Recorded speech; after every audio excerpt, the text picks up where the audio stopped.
All right.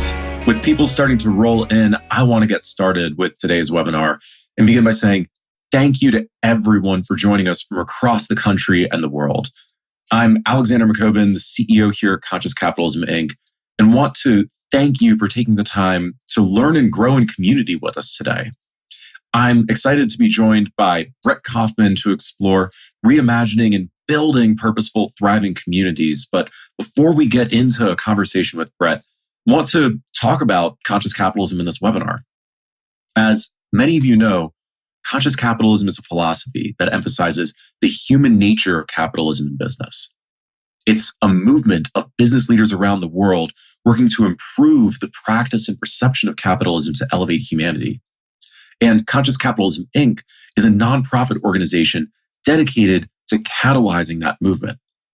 We do so by providing a platform for senior business leaders like Brett to connect with one another, share best practices, and amplify their stories with the world to inspire more people to the conscious capitalism movement and reach a future where conscious capitalism is the norm, a world where billions of people can flourish in harmony, prosperity, freedom, and abundance.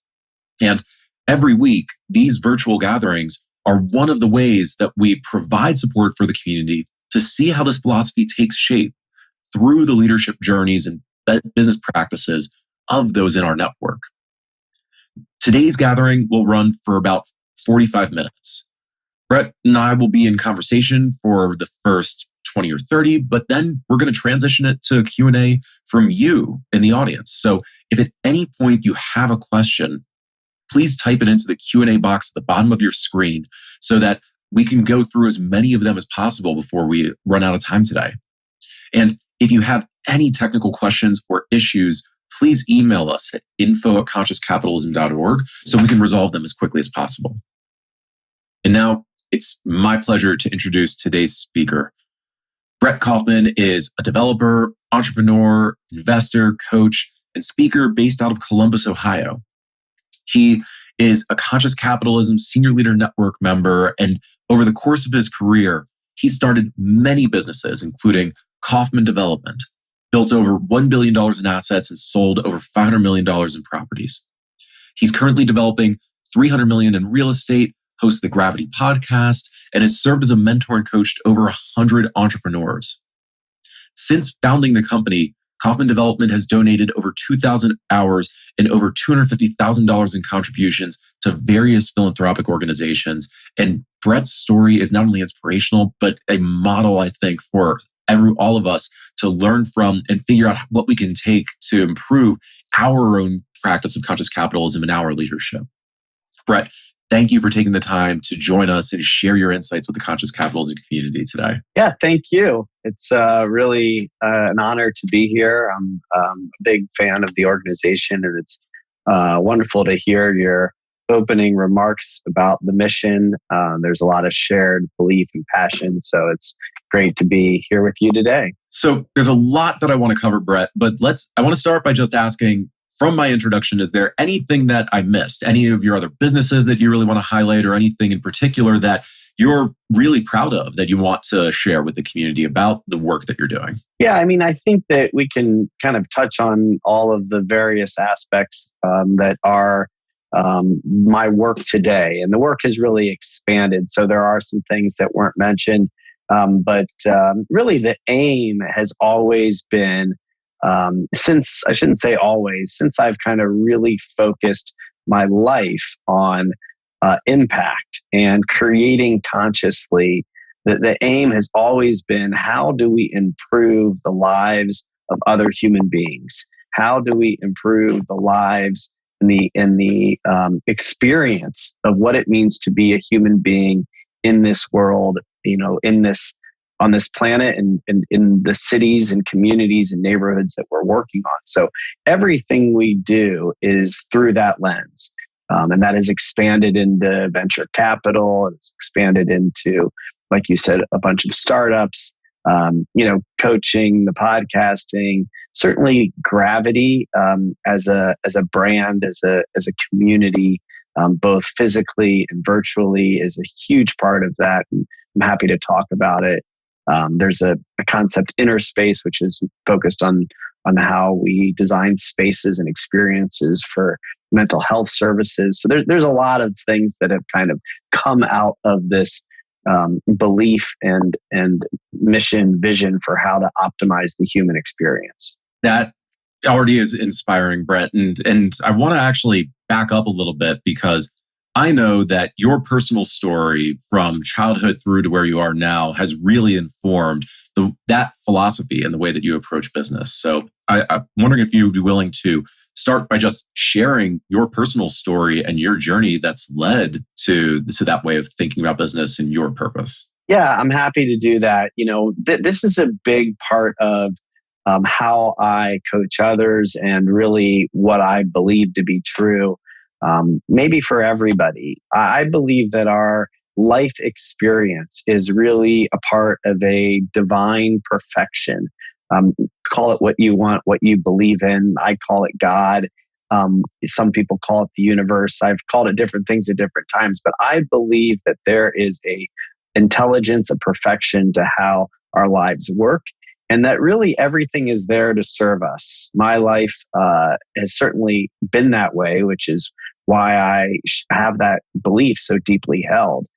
I grew up in a household from ages 0 to 10 where my father was an alcoholic, an addict, was abusive, and life was quite chaotic.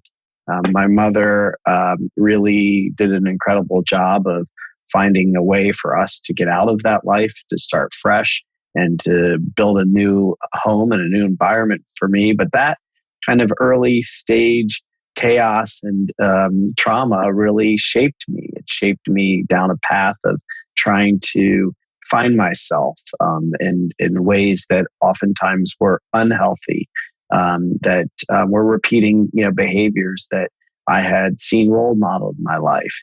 And through a lot of support, through the help of many, including family members, including through the help of therapy, coaches, all kinds of self-help modalities. As I went, through that journey of life, I was able to arrive at a place that started to be very focused on healing, on awakening and healing. And that's really how I've been able to learn to create from a healthy place, which is really what I'm probably most passionate about today, is how do we work with entrepreneurs, and not just entrepreneurs. Sometimes it's athletes, sometimes it's just friends and family, but how do we work together to see what's running and why? What happened along the way? And what are we unconscious to? And how do we become aware, conscious of it, and then start to decide who are we and what do we want to create from that place of authenticity and alignment? And I'm happy to go back and fill in blanks. I'm kind of giving you a very abbreviated version of what happened and how I've used that to serve my work. I'll give you one example. In high school, I discovered the high school art room. And that was really out of being a bit off my, I was searching, I should say. I was searching, I was experimenting, I was doing drugs and drinking and partying and things that led me to people that I wasn't kind of conditioned for. I was conditioned to be a man, to be an athlete, to be popular, to fit in, to look good. Look good was a big part of my conditioning. And I found people through those kind of, misguided teenage, rebellion phases that were artists. They were creatives. And there was something about that really connected to me, that felt like that's really more who I am. And it wasn't until later in life that I actually recalled that feeling and those people and that experience, and saw myself as a creative, and started to again then create from that place. And at first with architecture being the form, real estate developing the form, but now I see creativity as everything, as creating your thoughts, your life, your physical product. I also paint, so creating physical art. Anyway, I'll pause there because I could go on, but that's just an example of one of the many things that I have been able to pull from my life along the way to align with my essence and create from that place. Thank you for sharing all of that, Brett, and especially your perspective on this human experience that we all have. And when we were preparing for this conversation a little bit ago, you also shared with me your thoughts on what it means to be on this journey as human beings. That I'm wondering if you're willing to expand on a little bit. That also informs the way that you look at business. I have, maybe in this group, some beliefs that will be shared and at times can maybe sound a little woo-woo, but, I just believe that we are all connected, that we are all really one, that we come from one source of energy, that we're born into this world that is pure and beautiful and loving. And that's really who we all are. And we're connected in that way. And that even if you kind of make it a little less woo-woo and more kind of grounded in, today's everyday life, there's just so much commonality that's underneath the surface. It's often not talked about. It's often not shared. It's often not seen. But we are all having a experience that includes the same emotions, that includes the same fears, that includes the same struggles, the same desire, the same wants. And yeah, sure, there's nuance and there's differences amongst us. But at the end of the day, I just believe that we're a lot more similar than we oftentimes know and share.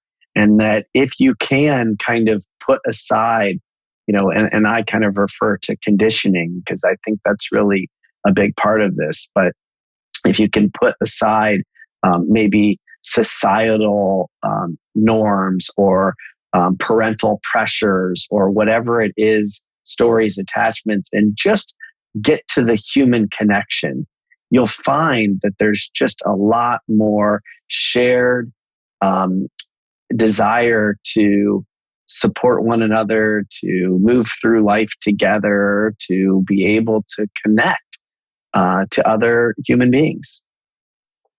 So speaking of conditioning, I don't think your professional life started with this philosophy and this approach, that you started with a different kind of conditioning when you went into work to begin with.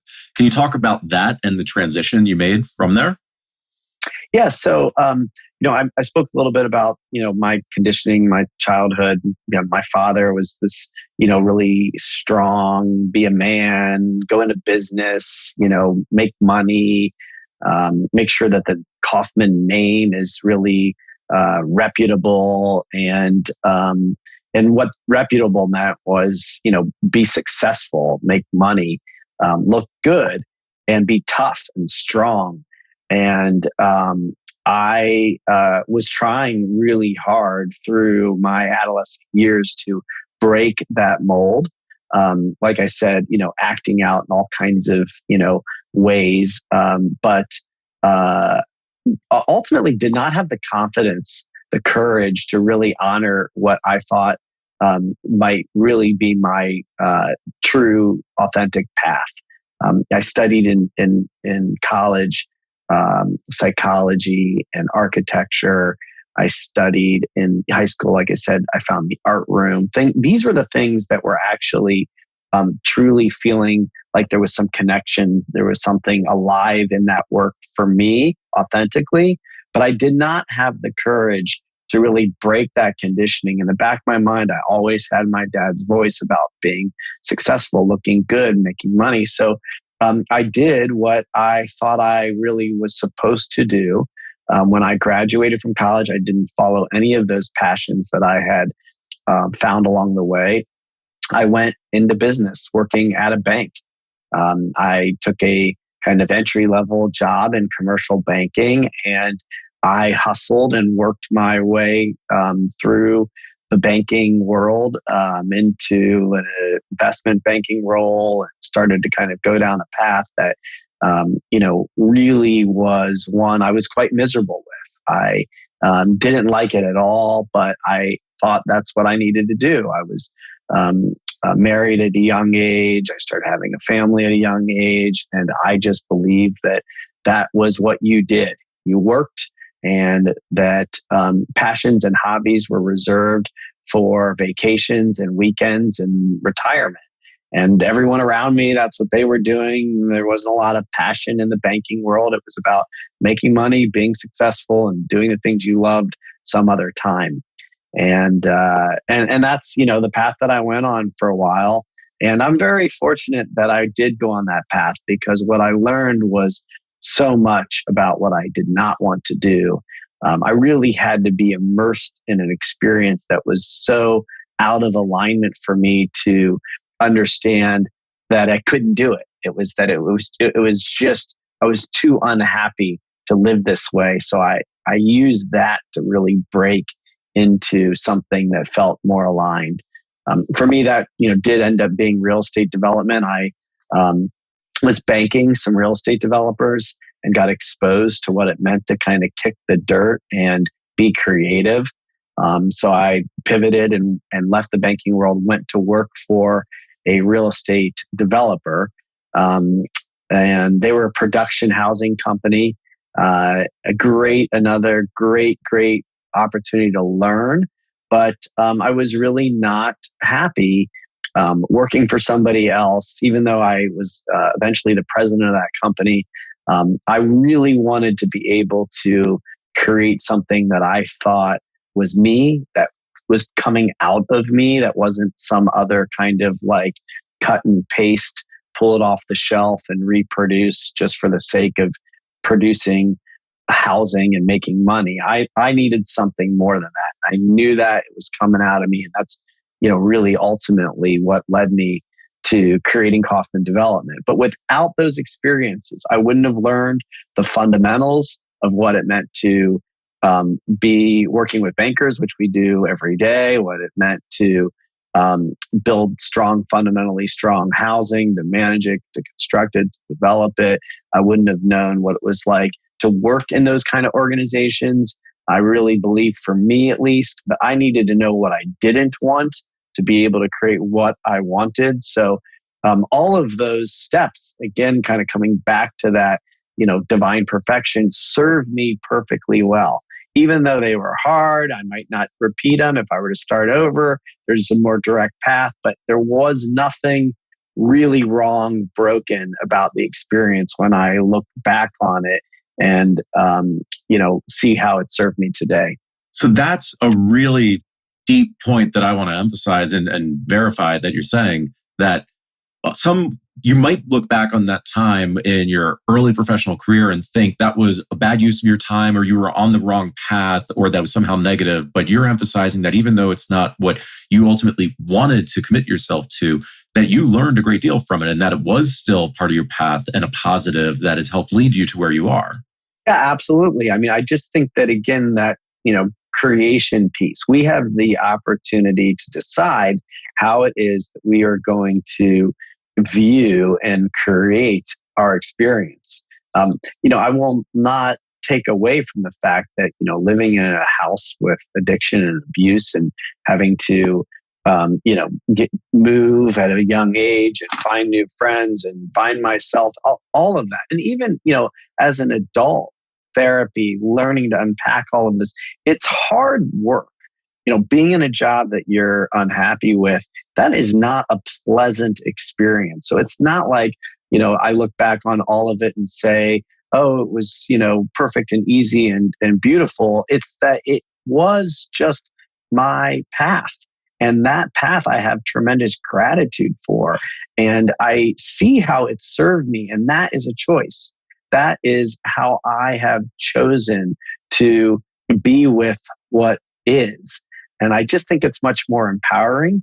And truthfully, sincerely, I can tell you, with all of my belief, that it really was an incredible opportunity to learn and use for the life that I wanted. And I also believe that's true for all of us, that you can really, really take those experiences and use them as incredible learning tools to empower you to go forward. That's amazing, Brett. And I want to use that to transition to talk about some of the work that you're doing right now. And we could pick any number of your companies: Gravity, Rove, Interspace, Greenhouse. Choose one or a handful of them. I'm curious if you can share how you're applying that to the work that you're doing today in one or some of those businesses.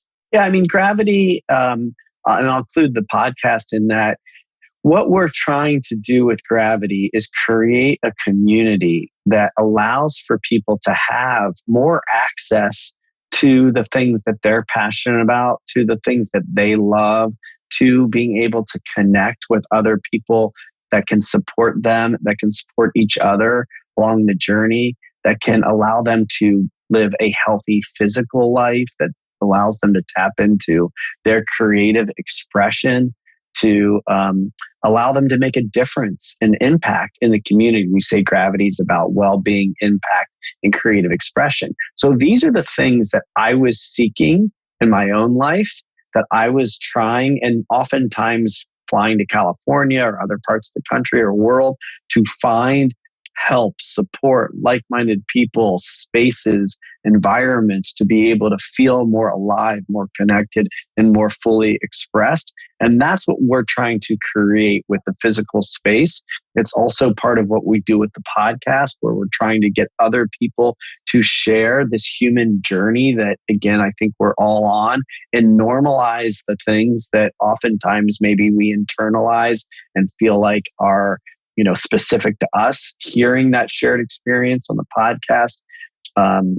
You had mentioned Interspace, Greenhouse, Rove. These are all various kind of elements of that. Rove is aimed at really giving ownership to all renters or any non-accredited investor, much like a Robinhood for real estate. And Interspace is really aimed at creating beautiful environments that take all of the business stuff away from mental health professionals, allow them just to come in, feel supported, practice, and give or some real kind of honor, removing stigma from what it means to get mental health therapy services.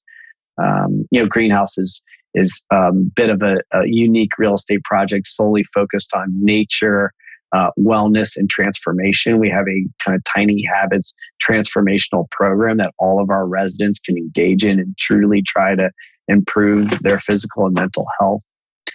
So again, it all comes back to this through line of how do we use our lives, all of those things. I mean, Greenhouse as an example, I've gotten more into the biohacking world, into the health and wellness world, into the transformational world, learning all the modalities. And I just want to share that with people. I want to bring it to people in places like the Midwest where we don't have, organic food and, acupuncturists and all the, float tanks and all of that, on every corner. We're trying to create a real hub for that here in the Midwest.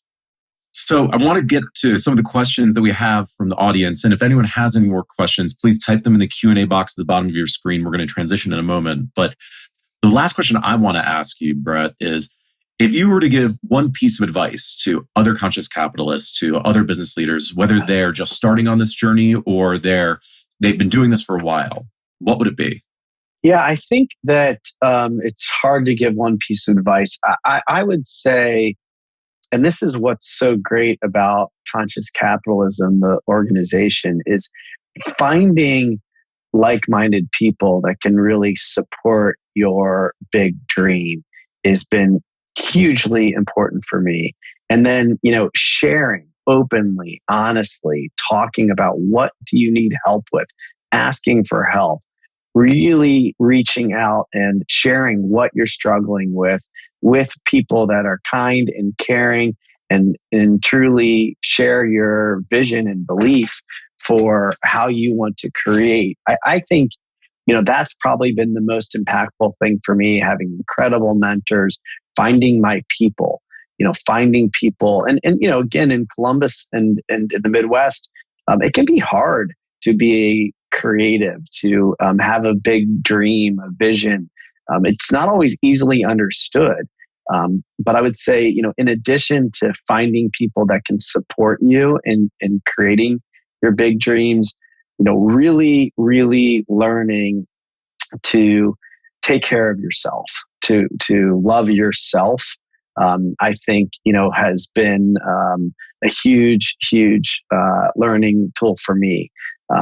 Loving yourself and then trusting yourself with that love to create, despite what maybe resistance is out there in society and internally. You gotta learn to love and trust yourself. Thank you, Brett. And I'm going to start taking questions from the audience. And I think that's a great setup, actually, for a question from Delinda, who's wondering if you have any impactful mentors who have helped you on your journey and was the reason that you've mentored so many other people with this philosophy. Can you share a little bit more about your mentorship work, what you've both received and given for these entrepreneurs and the impact you've had? Yeah, so absolutely, mentors have been hugely valuable in my life. I've had just people in my network in the community that have been incredible mentors on all subjects. There's one guy in particular who has helped me navigate schools for kids and starting my business and selling assets and all kinds of miscellaneous stuff, personally, professionally. I've also worked with coaches. I've had a coach in my life for the last 12, 13 years that's been tremendously valuable. And then, I'm a big fan of being involved in networks, and networks not for the sake of who you meet, but what you can learn. I am in strategic coach. I'm involved with Summit Series, Abundance 360, Genius Network, Conscious Capitalism. I mean, I have found tremendous, whether they be mentors or peers, people to share ideas with and learn from. That to me is also incredibly valuable. I can point to moments in every one of those groups that have been monumentally transformative for me financially, personally, et cetera, et cetera. And so, yes, I do now mentor and coach and invest and advise and, serve on boards for many, many people because I have found that to be so important for me. And one thing my mentor told me, which I find to be incredibly true, when one teaches, two learn. And so I'm learning just as much every day and being, a mentor to others as maybe, people are learning from me. Thank you, Brett. I want to go to a question from Ryan, who just loves the way you expressed normalize what people often internalize, which implies people may see risk involved with connecting that way professionally. How do you help companies or leaders address this risk in positive ways without allowing that risk to become stress? Yeah, I mean, when, I like the saying of don't compare your insides to someone else's outsides. And I think that when I talk about loving yourself and trusting yourself, I think you've got to really start to figure out how you can share honestly and authentically without as much worry about how it's going to be received. I do kind of reflect back and find the kind of focus of looking good and being well-mannered and polite and all of these kind of things that my father instilled in me as somewhat helpful too. I have learned to say things honestly, but kindly and nicely and directly. And so there is a bit of a kind of a learning curve of how do you get workability in what you're communicating? How do you, actually get people to listen? But how do you speak from a place of honesty and truth? And that takes some practice. And, I think the main thing is not to worry too much about getting it wrong, that you can always repair, that you can always correct. But if you can lean on the side of being expressed, and what we say is truth and love. Express your truth from a loving place. And if you do that as a habit, as your default, you are more likely to have a much, much better experience all around. So we have a question from Adrian about investors and VCs, and curious how you think investors, VCs, anyone on the capital side can apply this kind of philosophy to the work that they do. Yeah, so this is the big part of why I invest, and becoming more and more a part of what I'm doing here locally. I'm starting to work with others on funds and ways to really reshape the venture capital model. I personally do not believe that the 8 out of 10 companies fail and die at your desk, sleep at your desk, kind of historic mindset of VC. And even, though a lot of VCs have realized they have to get away from that, it doesn't really look real good in the eyes of today's entrepreneur. There's still this problem, which is a valuation-driven, a capital-driven VC approach, where you've got to get to your next hurdle so you can raise more money. And then if you raise more money, your valuation goes up, and that's how we're going to get to an IPO. And even then, if the 1 out of 2 do succeed, do they really succeed? What's the health of the entrepreneur, the health of the organization, and how, are they sustainable organizations? So I think the VC model's broken, and our aim is to holistically support entrepreneurs to create from a healthy, sustainable place. And that is about making sure that they have the proper tools to make sure they're getting enough sleep, enough time off, to have good, healthy relationships, to be able to work through whatever kind of trauma they might have, and ultimately creating, again, from a healthy, sustainable place. And there's a lot of ways for that to be done. And I won't get into kind of all the specifics now, but I believe there's a way to really support entrepreneurs holistically. And by the way, I do firmly believe that that is the better way, not just to more health and sustainability, but to better bottom lines. I think you will have way more than 2 out of 10 succeeding. I think you can have a much higher success rate. And I think over time, if you measure returns, you'll see much better returns that way too.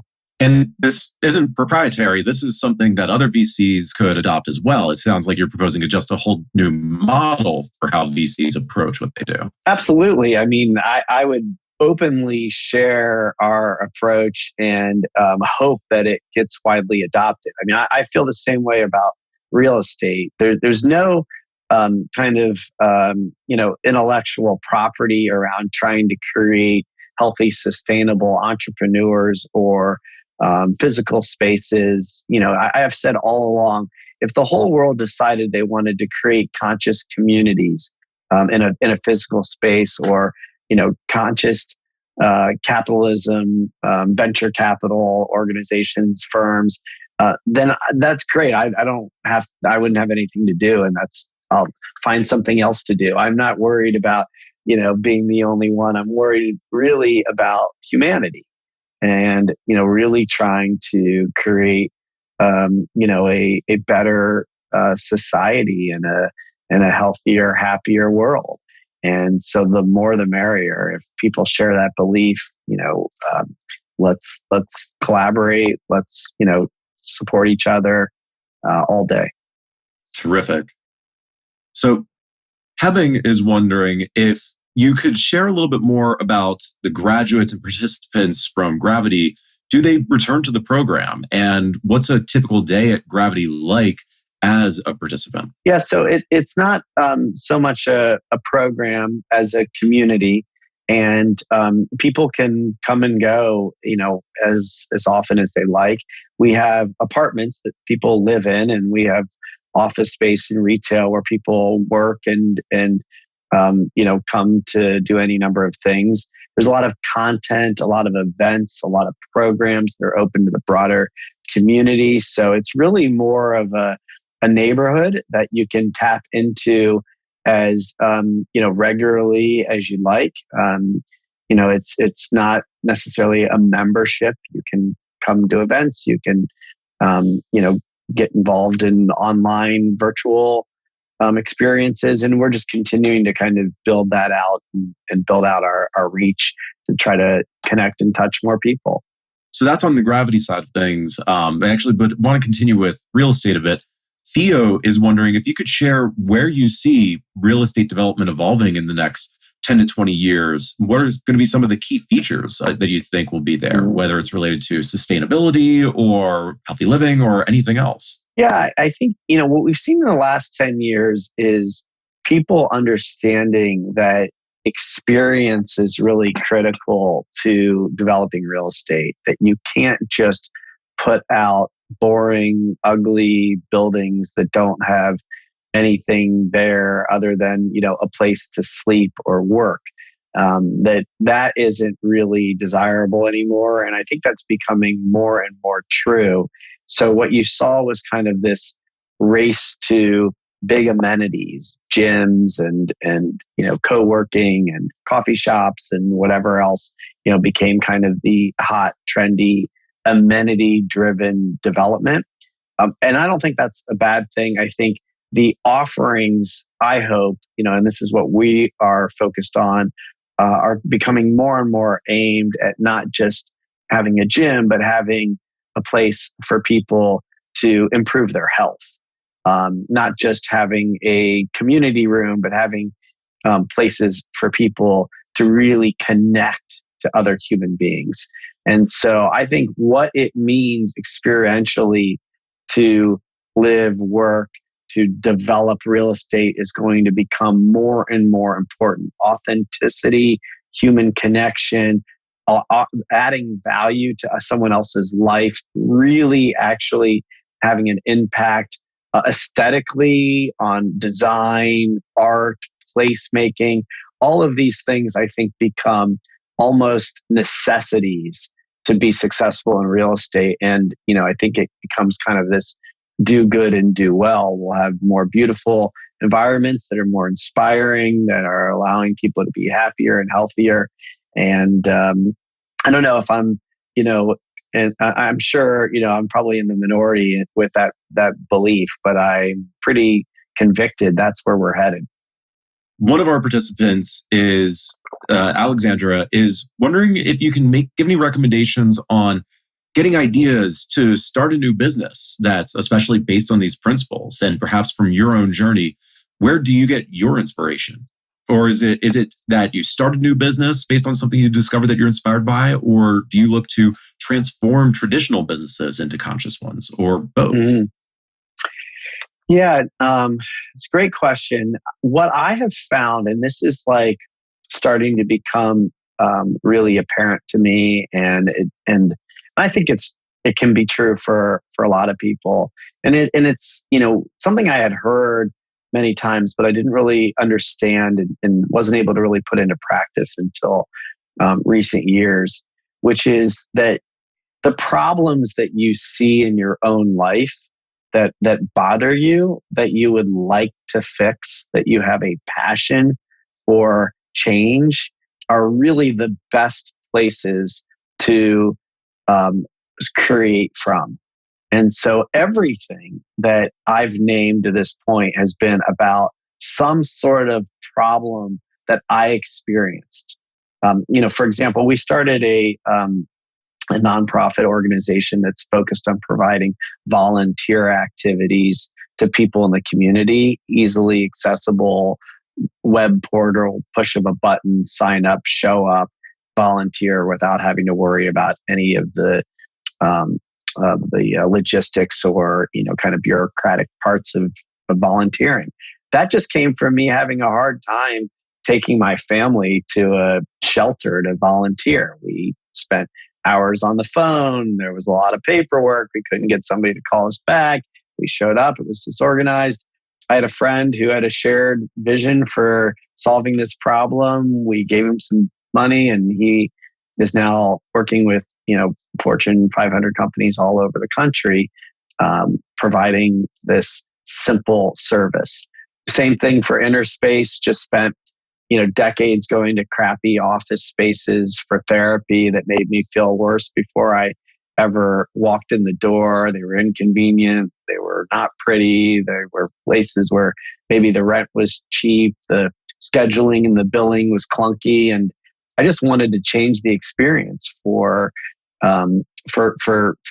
me, and because I knew I wasn't alone in that. Same thing on the real estate side, same thing on the road side, greenhouse. It's all been about taking my life experience, seeing where there was opportunities to make it better, knowing that I'm not alone, that we're having in this shared experience and there's got to be an audience for it. And then, trying to come up with solutions. Right on. So we're running low on time. I think we can get one or two more questions in. And Shizuka is wondering, given your emphasis on personal well-being, what's your personal stress management strategy? How do you keep yourself centered throughout the days, weeks, and months? Mm-hmm. Yeah, I've become pretty diligent about self-care. I've realized that it's super empowering and really necessary for me to create, kind of from my highest and best self. And that includes how I show up as a father, a husband, a friend, a mentor, a coach, a family member, and a CEO. And so I have all kinds of daily routine habits that include, morning meditation and journaling and morning reading and breath work and saunas and exercise and therapy and coaching and time management systems so that I have time off. I could go on and on and on, but I think what's important is I've developed routine to prioritize myself in my day, in my work, in my life, and having the energy, the charge the car first and then drive has really been hugely valuable and important for me in finding my own happiness, and peace and joy. I will say, if I had to pick one thing, I've been practicing transcendental meditation since I was 23 years old. So for decades now, and that has probably consistently been the one that's been most beneficial for me. Brett, right at time, I want to respect your time and say thank you so much for sharing all of this with the Conscious Capitalism community, and thank you for everything that you're doing to elevate humanity through business. Is there anything else that you want to share before we leave? No, just thank you. I really, really appreciate the opportunity to be here, to be with this audience of people that I believe is really focused on the same vision, that there is this shared belief about how we can create consciously and the importance of conscious capitalism. I firmly believe that, creating healthy, sustainable capital to reinvest back into the system. For me to be able to have made money and done it in a way that people feel inspired by allows me to reinvest the capital and the learning and the experience into others. And there's a real multiplier effect. And so I'm just really grateful to have a chance to be here, and super grateful for Conscious Capitalism as an organization, and really believe it's an important part generationally of making the change that we want to see in the world. Really, Brett, again, Thank you. And I want to say thank you to everyone who joined us today or is listening to this webinar. If you can take a minute and fill out the survey that Michaela has shared in the chat, we'd love to get your feedback on how we can keep improving these webinars going forward and provide more inspirational stories and insights like what you heard from Brett today. I hope to see everyone back here next week on August 31st for a conversation between Kimberly Manns from Head, Heart, and Hands with Susie Sosa from Verb, talking about elevating humanity through the business of belonging. And until then, just want to thank you all for the work that you're doing to build the conscious capitalism movement and elevate humanity for business. Have a great day. We'll talk to you soon. Thank you.